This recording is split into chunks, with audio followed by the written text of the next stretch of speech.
After being revealed in the story for who knows how long, Mathew is finally getting an SP form in the CN side of the game. So for us global players, we'll have to wait for around 4 to 5 months, somewhere around there. And he comes alongside two other new characters, Girl in the Shell and Sword of Light and Shadow, but I'ma just call them Neo Lucretia and Neo Zerida, since that's what everyone's calling them. In this video, I'ma just be talking about the characters since their real info are actually out, and I've made sure to check if it really is confirmed with one other person. Zerida is still the same as I've talked about in the last video, but I'ma just go over her stuff again since this is just gonna be me talking about the characters. Also, the wordings may come off a bit weird since it is translated, so I may not know what it's talking about 100% of the time. All I can do is interpret it my way for you guys to understand it a bit better. First, let's get right into the main character, SP Mathew. His info kinda changed. His talent allows him to ignore skill cost limit, and for every ally on the field, his attack and defense is increased by 5% up to 25% when he is at 6 stars. When he attacks and ends his turn, he can use a skill called Back to the Past, which allows him to go back to the position where he was previously before he attacked, which will have a cooldown of 2 turns when he's at 6 stars, the new skills that he brings along the table. His 1C is a passive where if there's an ally within 2 blocks, then his attack is increased by 8%. And after battle, he restores 20% HP for his damage dealt. Either that or he heals 20% of his HP. Then his 2C, which has a 5-turn cooldown, will teleport him to any tile within 2 range, which is kinda underwhelming. Then it will deal 0.33 times physical damage to enemies within 2 blocks. That reduces their attack and int by 10%. Then inflicts them with cannot receive any buffs that last for 2 turns. And while also dispelling 2 buffs from the enemies.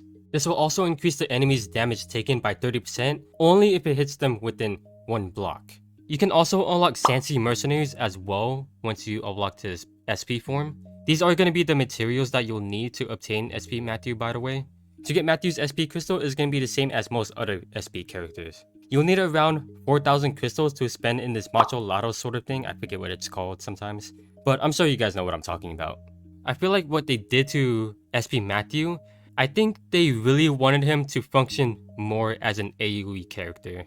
But I have a feeling that it might be kinda hard to come around that. You really want Mathew's base cavalry form because you will want the strike skill. That will help him function a bit better, which will also buff up his attack. Also, by the way, you can get an item to swap his classes around through a login reward. You can also get the said item by completing chapter 1 of the main story as well. And with this cavalry form, I'm pretty sure you'll get the assassin path as well.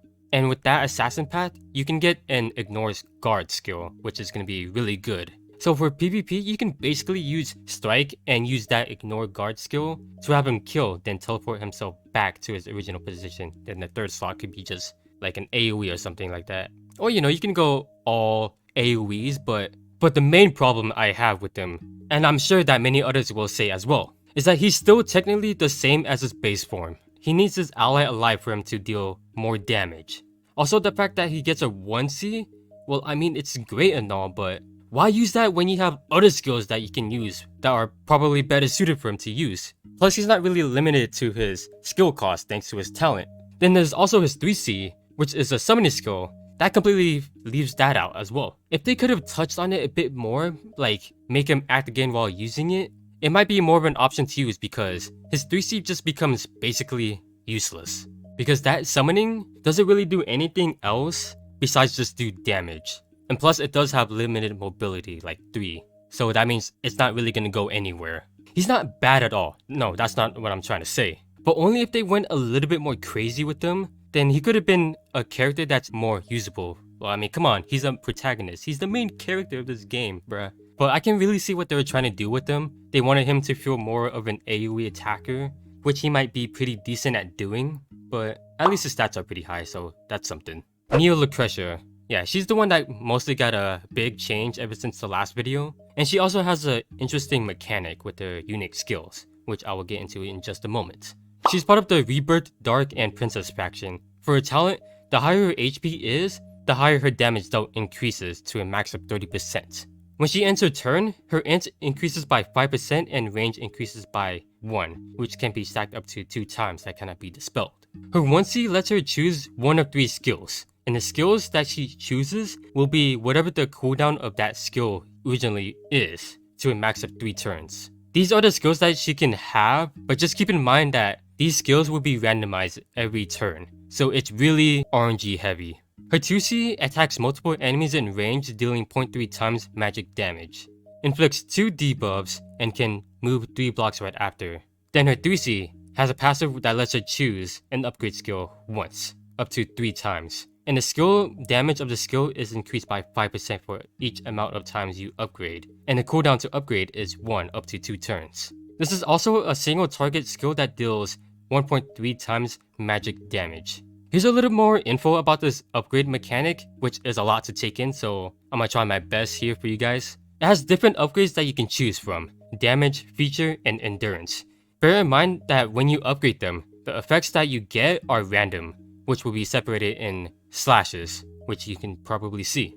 So when you do damage upgrade, you can get either special effects on infantry and lancer, special effects on cavalry and flyers, special effects on holy and mages, or be able to deal fixed damage 1 time int before battle. For feature upgrade, it can make enemies unable to use active skills after battle for 1 turn, or can take less damage by 20% before battle for 1 turn, or it can make enemies unable to receive any buffs for 2 turns that cannot be dispelled. Then the endurance upgrade can heal other allies after battle for 1.5 times of her int, or she can heal 50% of damage though after battle, or is able to heal allies within 2 blocks at the end of her turn for 1.5 times of her int, and while also dispelling 1 debuff. With the second upgrade for damage, it basically reduces all stats of the enemies for 2 turns that cannot be dispelled. For feature upgrade, her range increases by +2, only when using the skill, but it reduces her damage dealt by 10%. Finally, the endurance upgrade has healing effects reduced by 30%, but it reduces the skill's cooldown by 2 turns after battle. So far, I kinda don't like how her 3C relies so much on a luck factor, because there are certain effects that you only want. Her other 1C skill, which I'm assuming is a 1C skill, seems plausible since you can get situational skills if you're lucky enough, but the fact that it relies so much on luck for these two just really ain't gonna cut it for me. I'll say the only good thing about her compared to her counterpart is that she can have a total of +4 range without needing a golem and can possibly do much more damage, but the sad part is that she no longer has a revive. Neo Zerida is definitely the better of the two. She's really great for a tank push in PvP, and just a really great character overall. She's part of the Rebirth protagonist, which is very weird, and mythical faction. Her talent lets her ignore class restrictions and increases her damage dealt by 30% at 6 stars in battle.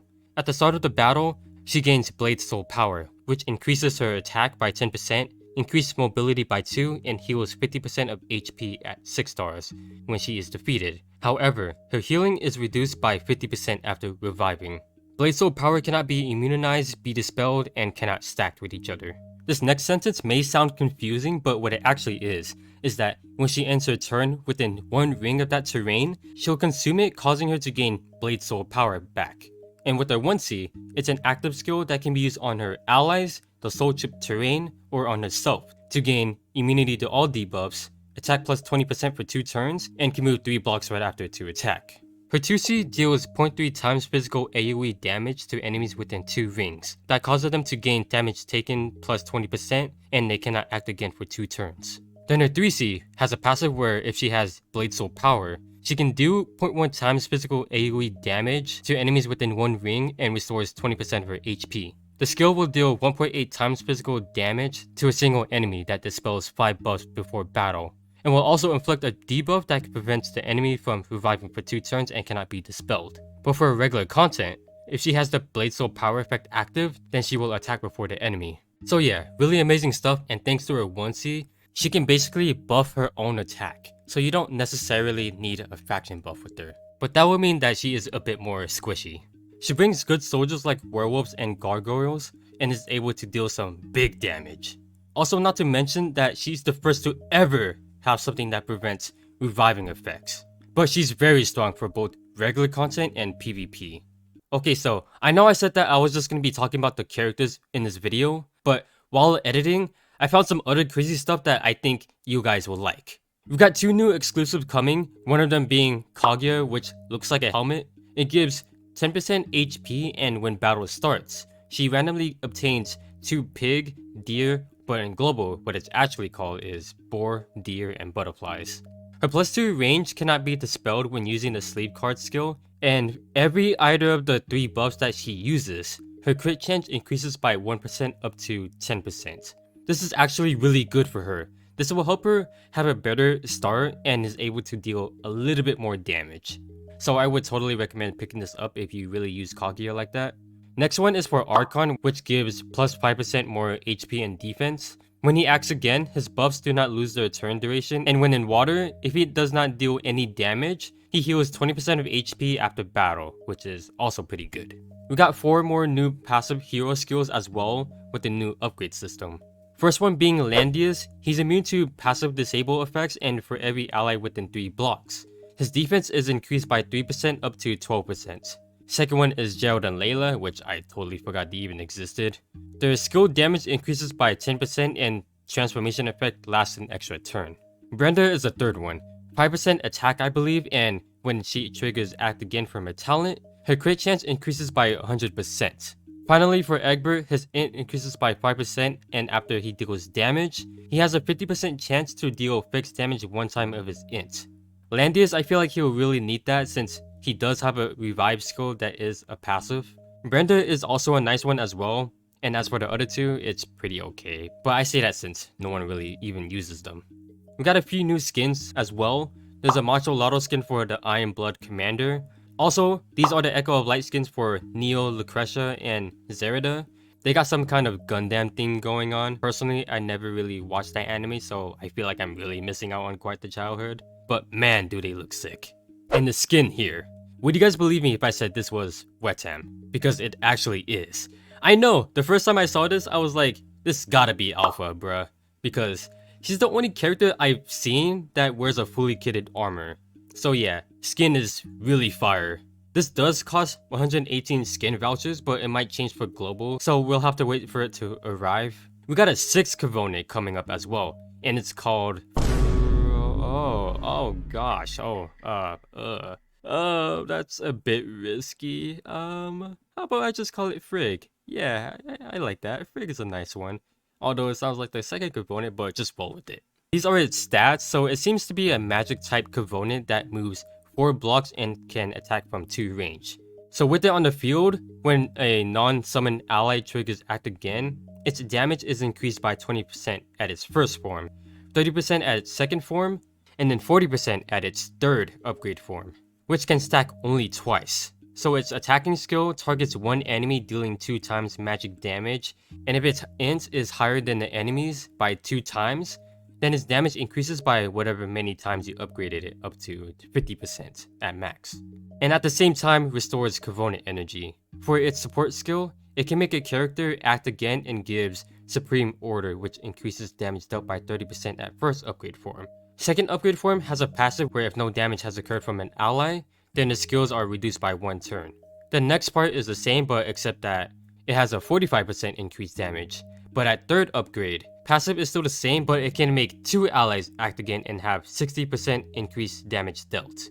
Then for its command, it makes allies unable to gain stat decrease buffs and increases their attack and int for every 2 stack of mystery it has. Then when you summon Frig within 3 blocks, every time someone triggers an act again, it gains 1 stack of mystery, which increases int, either 1, 2, or 3% based on how many times you upgraded its form. I really like how this Covenant can act again on your own character, which I really like a lot. And the fact that you can get this Covenant quite often is pretty cool as well, thanks to its attacking skill. Anyways though, that's all I got for you guys. Maybe I was being a bit harsh on Mathew earlier, but he's not exactly underwhelming as well. And with Lucretia, it's kind of understandable. I mean, her main skill requires some bit of luck. But yeah, feel free to let me know how you guys feel about all of this coming to CN for their 4th anniversary. Also, feel free to leave a like and subscribe if you want to see more. And yeah, thanks for watching. Your fellow Z.